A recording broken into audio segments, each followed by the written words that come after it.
Hey guys, this is Scott Horn here with Liz Lopez today. We're going to take a moment and just talk about the mortgage world a little bit and how it may relate to the creative finance side of things.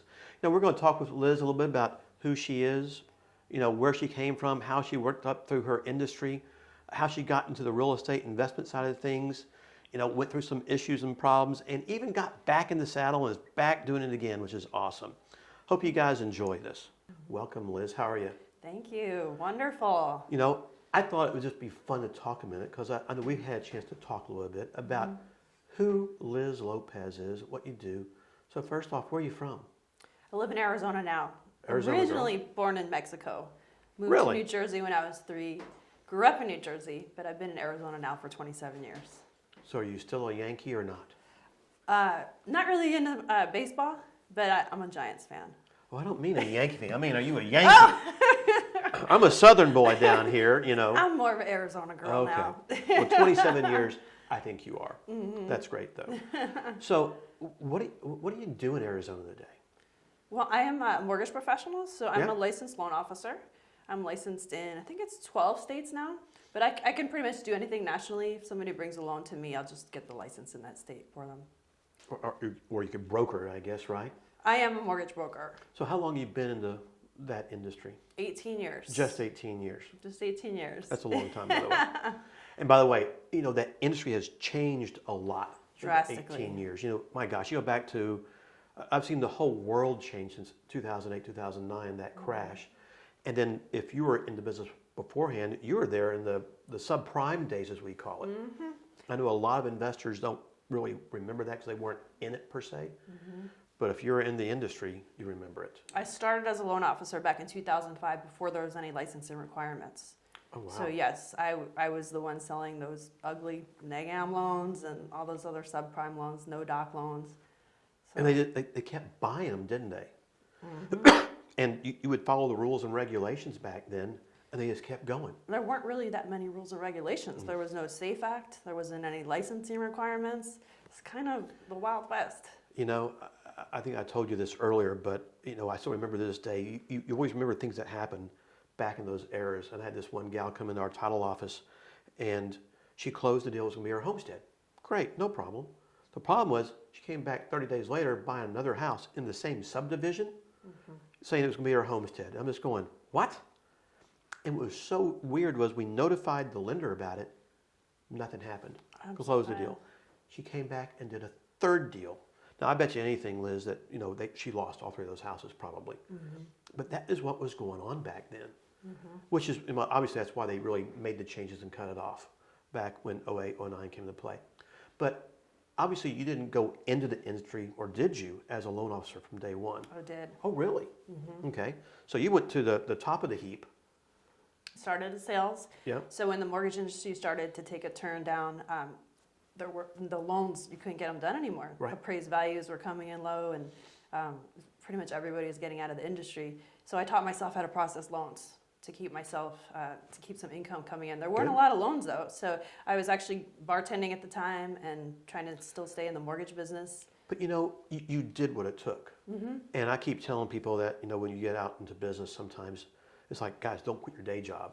You got to have income coming in somewhere, somehow, to maintain, whatever you need to do out there. And, what's great is at least you went and did it. A lot of people sit in the rears, they don't do anything, and they really get in trouble out there. So you started as a loan officer. By the way, I get that. Things are coming in, things are easy. All of a sudden, boom, the world changes, and you don't have a knowledge base yet in how to create that income or how to create the clientele.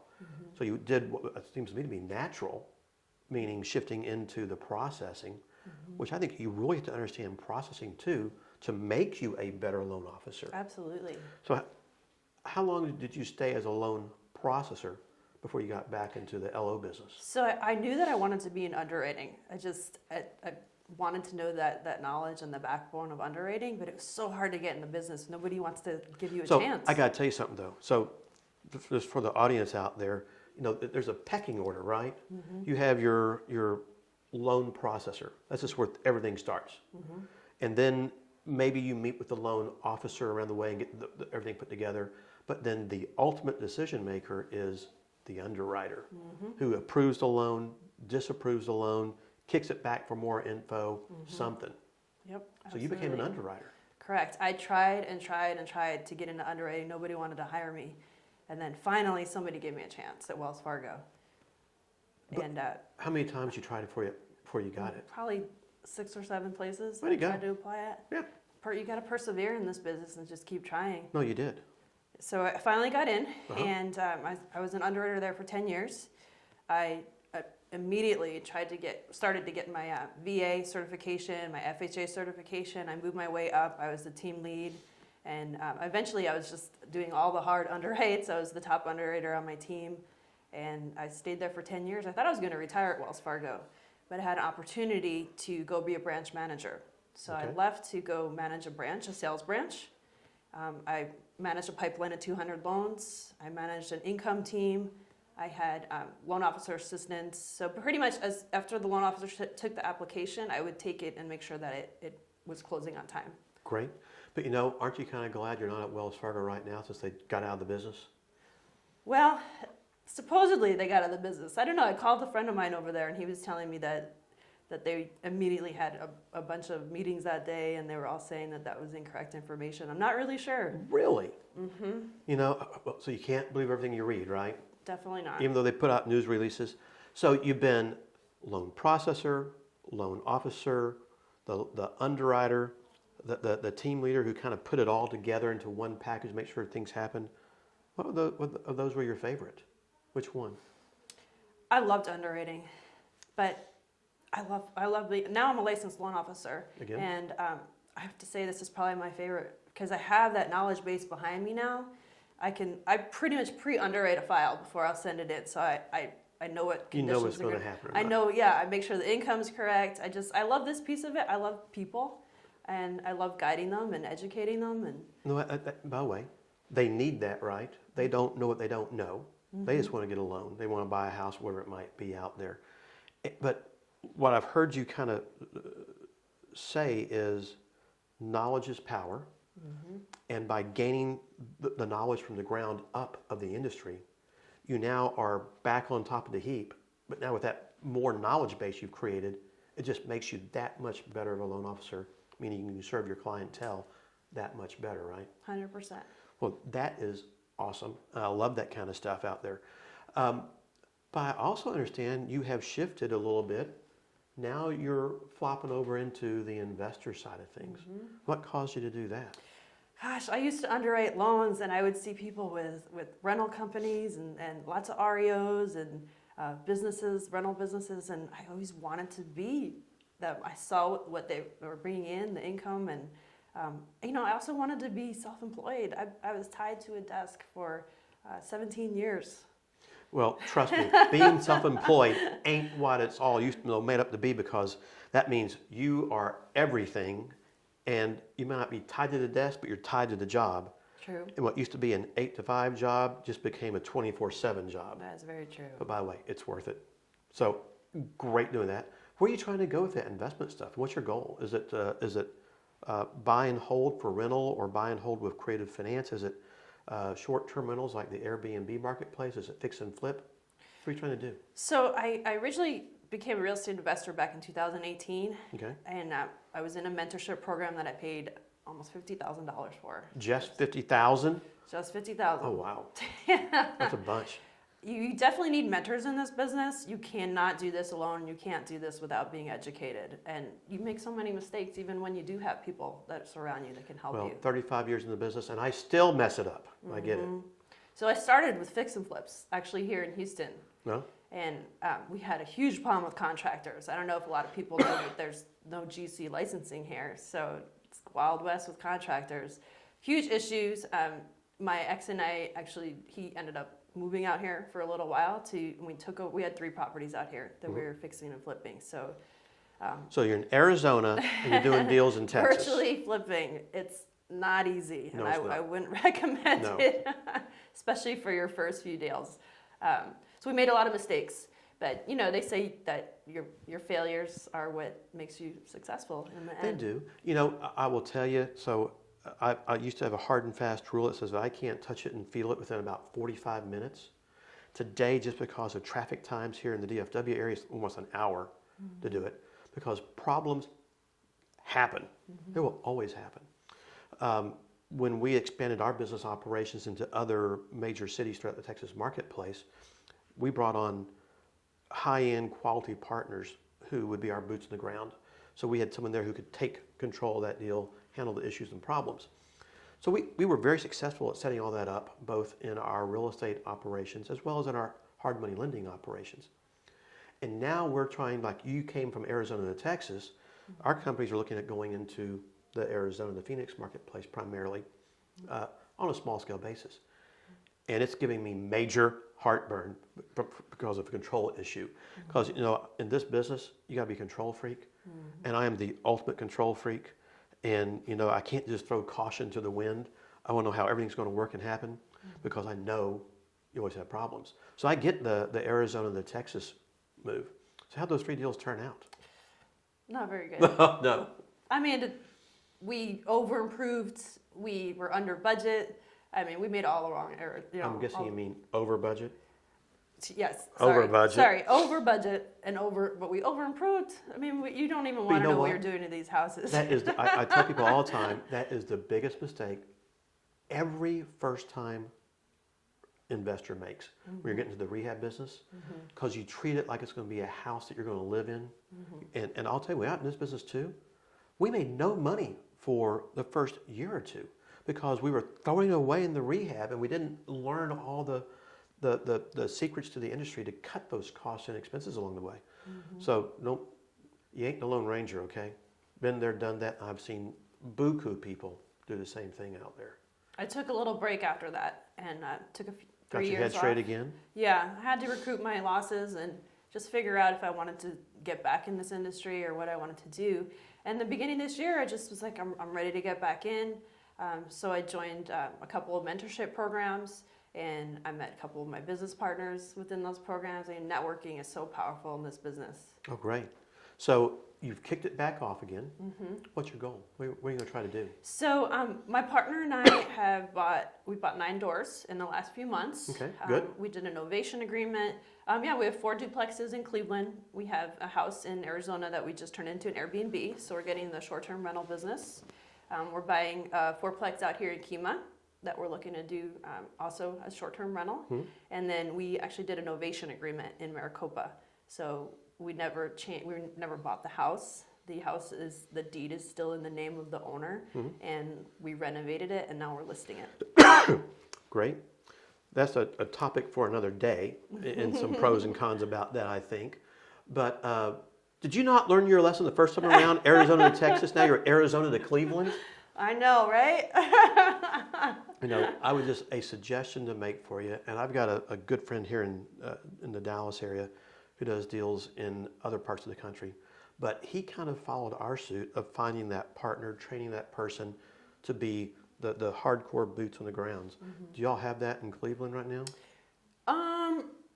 Not really, kind of. I mean, we found our contractor from a referral that's in our real estate network, and my agent was that we're listing one of the duplexes right now. We renovated it. Right. And we're using the same agent that we purchased with. So, I mean, we have a lot of connections there. We don't have one specific boots on the ground person. Yeah. No. So long as you've got some quality people there, when things do happen, and unfortunately in this business, things do happen, and just be prepared for that is all the advice I can really give you there. Make sure you have a go-to person who can check the house out, inspect the house. If it's a rental issue or something of that nature, what if you go through the legal procedures? Who can do that without going to attorneys that are going to charge you 2 arms and a leg, those kind of items. Just think through those kind of things. And, I always tell people, take off the rose-colored glasses and stop thinking that everything's going to be perfect, because you hope it does, and maybe it will be. But 35 years in this business, I'm just going to tell you, it does happen. So We've already had our challenges out there in Cleveland. Yep. I'm the property manager right now just because we're stabilizing everything. We're about to evict one of our tenants. Renovating one of the duplexes, and there's way more, work that needs to be done than we thought. So. By the way, that happens all the time too. I used to always think that when you're doing rehab on houses, and I've done thousands and thousands and thousands of rehabs, and you always hope that when you do that many, Some come in under budget, some come in over budget, and at the end of the day, you break even. And I hope that's the case. But man, especially in the last year or two with all the price increases, it just seems to be the other way, unfortunately, just getting too much. So just be smart as you handle this kind of things, get your control. Time is money, man. Any way you can do that. And, sometimes I learned, even though I'm giving up a piece of the deal, to have that peace of mind made it so much easier for me to deal with that kind of stuff. And I'd rather do more deals with that and only have half the profit in the deal than have to go down and deal with it myself.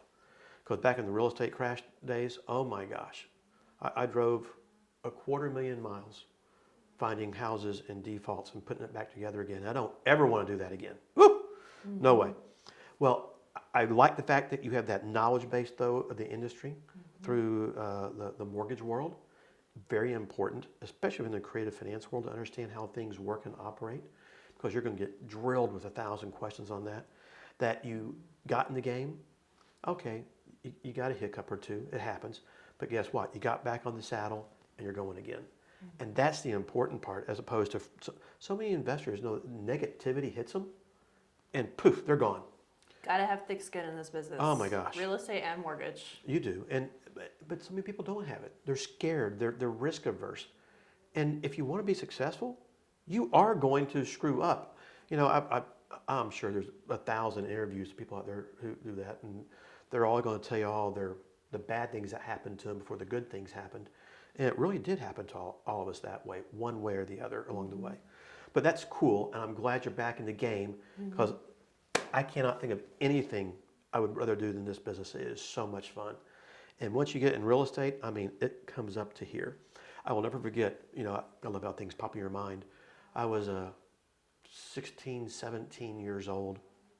My father was a civil engineer here in Dallas, surveyor, land developer, things like this, and dealt a lot with realtors.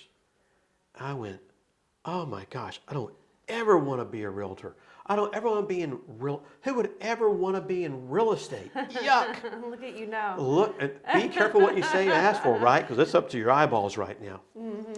But I wanted to touch base on one more thing with you, Liz, and that is, in the creative finance world, we've got to deal with so many things. We got sellers to deal with, buyers to deal with. We have all these new compliance issues, the SAFE Act, Dodd-Frank, various state property code changes, all this kind of stuff comes up that you have to learn. The one thing that I get hit with all the time is when you're talking to sellers, it's, what if I want to go out and buy another house? Now, obviously most sellers are in some kind of a distress scenario already. Their credit's been tanked, and credit goes down a whole lot faster than it comes back up. So it's not going to be next week, next month to go buy a house in most cases.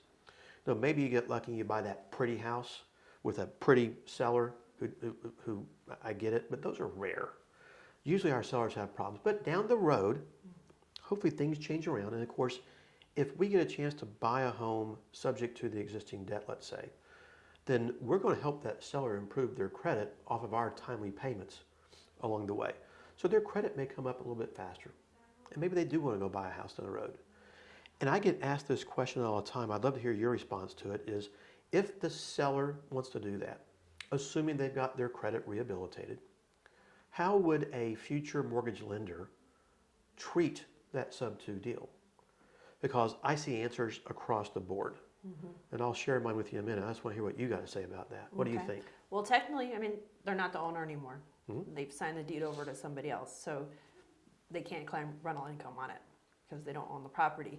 If they can't qualify for both the mortgages, we're going to go and try and exclude the sub-2 mortgage. So depending on the loan product that they're trying to get into, there's certain guidelines that need to be met. Fannie and Freddie are going to require that the person making the payments is obligated on the note, and then we'll need 12 months of payments to show that. FHA is a little bit more of a gray area. It does say something in the guidelines about being obligated on the note, but it's not as defined. We will also need 12 months of payments for FHA. VA is definitely a gray area. I called the VA regional office, and they told me you just need 12 months of payments. It's going to depend on the mortgage company that you're going to about how many payments the underwriter is actually going to ask for. Right. You know what? I love hearing from an underwriter from your perspective, And one of the things I've learned is you can't say it's a rental property. I understand. If you don't own the property, you can't rent something you don't own. I have simply seen, in my experience, I've seen underwriters who will treat the thing as a rental property. It's not a rental property, but but if I had a rental property, most of the underwriters take 25% of the monthly payment against your debt to income ratio, your DTI. And so they'll treat that sub-2 similarly to that. And I get it. The underwriter gets a chance to make that decision. Then they have to be able to stand behind that decision for whomever the back-end lender, investor, as we call it in the industry, is, right? You know, the 12-month deal, I've seen that too. I've seen it where even after 12 months, they're still going to take either all of it against your debt to income, a part of it, maybe that 25%. And I've actually seen a few of the underwriters go, after a good pay history for 12 months, where you don't own the property, somebody else is making the payments, I've seen them wash it to zero. But the bottom line answer that I come up with is, there is no answer. It's not, yeah. Yeah. Sometimes it's a moving target, isn't it? They change rules and regulations on us. There's overlays with certain banks. Yep. If you're going to a credit union, it's going to be different. I mean, Yep. So there's no, but sometimes that's the fun part of our business. Sometimes it's not the fun part, and it's the irritating part because you can't get a definitive answer. And I always try to tell the investors, at least who I get a chance to talk to, it's like, guys, this is what they use. These are things that they typically can do out there. But along the way, there is no hard and fast rule. There is no guarantee. It's up to that underwriter. It's up to what the rules and regulations are for FHA, VA, Fannie, Freddie, whatever it might be out there. And they change their rules and regulations.